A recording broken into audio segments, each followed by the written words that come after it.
4, 3, 2, 1, 0.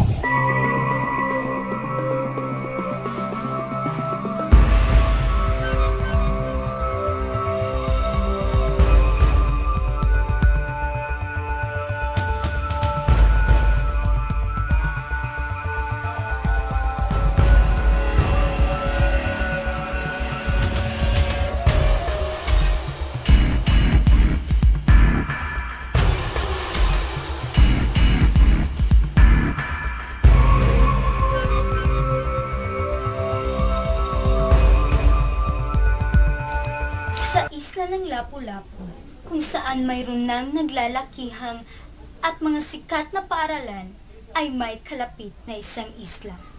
Ito ang Olango Island. Gusto kong malaman kung katulad rin ba sila ng ibang maliliblib na lugar o sila ay nakakaangat na kahit pa paunti-unti. Gusto kong tuklasin ang mga bagay na nasa aking isipan. Gusto kong malaman. Gusto kong alamin. Gusto ko.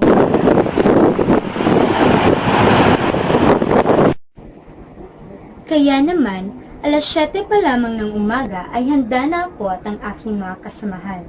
Pupunta kami sa Olango Island. Sumakay kami sa isang maliit na bangka. Sa aming pagbiyahe ay nararamdaman namin na unti-unting paglakas ng alon. Inabot kami ng 20 minuto bago namin marating ang daungan ng bangka.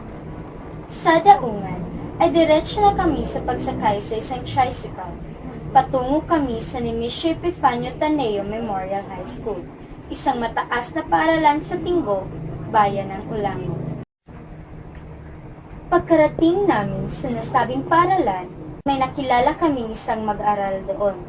Siya si James Aliu, ang SSG President ng paaralan nila. Tinanong namin siya ng mga kaukulang impormasyon. At ito ang kanyang ibinigay. Yan, nasad may mga internet diri. Nasa Talima, ibabaw o sa Pandagsab. Nya, kanang kung naamoy mga project na kasuway na mga ng kanang mga PowerPoint, mga Yes, PowerPoint, Microsoft, Excel, Word, Access, publication. ay na yan, naamoy ka nang isuway na pud mo ng mga vlog. Wala pa kayo. Wala pa internet. Wala mo internet pa. Ayon nga kay James, mas marami silang sirang computer kaysa doon sa gumagana. Nakapanayam rin namin ang property custodian ng paaralan nila na si Mr. Brian Milicio, isang dating mag-aaral sa UC Maine at dating guro sa basic education sa nasabit paaralan. Ayon kay Sir Brian, taong 2007 nang may patayo ang computer lab doon. By batch na gina sila. Ang kanang 1 hour na namong subject na kanang ilang schedule 1 hour. Tungaon pag inamong 30 ka minutos. Yeah, by batch. By 2 man. Mo na nga akong klase maubot ang alas 5:30. Tapos Malapas na lang. napas na. Ano yung sir? Manang kami na lang magpikaw-pikaw. Ilan pang mga problema ang naipamahagi ni Sir Brian sa amin, gaya ng sobrang delay ng mga libro.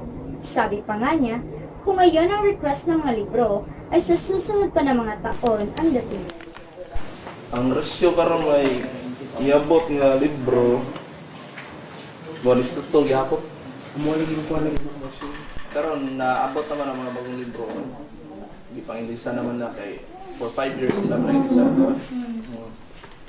So naabot pero katong pag-abot sa budget sa libro is kato pa tong budget sa previous nga yung population. Then wa man mag-determine nga pag-abot sa libro next year naman naabot tumatang kulang yan. So, kanang duha, sir, para na nasa mga first year, mga Depende sa bidding pa na kung kinsay makadaog na. Isa pang problema ay wala silang LCD projector o overhead projector man lamang. Kaya pag meron silang mga PowerPoint presentation, ay hindi na lamang nila ito na i-represent. Maraming ang problema o kakulangan sa paralang ito, hindi lamang sa pasilidad, kundi maging sa mga guro rin. Pero ayon pa kay Sir Brian, hindi natin alam kung ano pa ang mga pwedeng mangyari.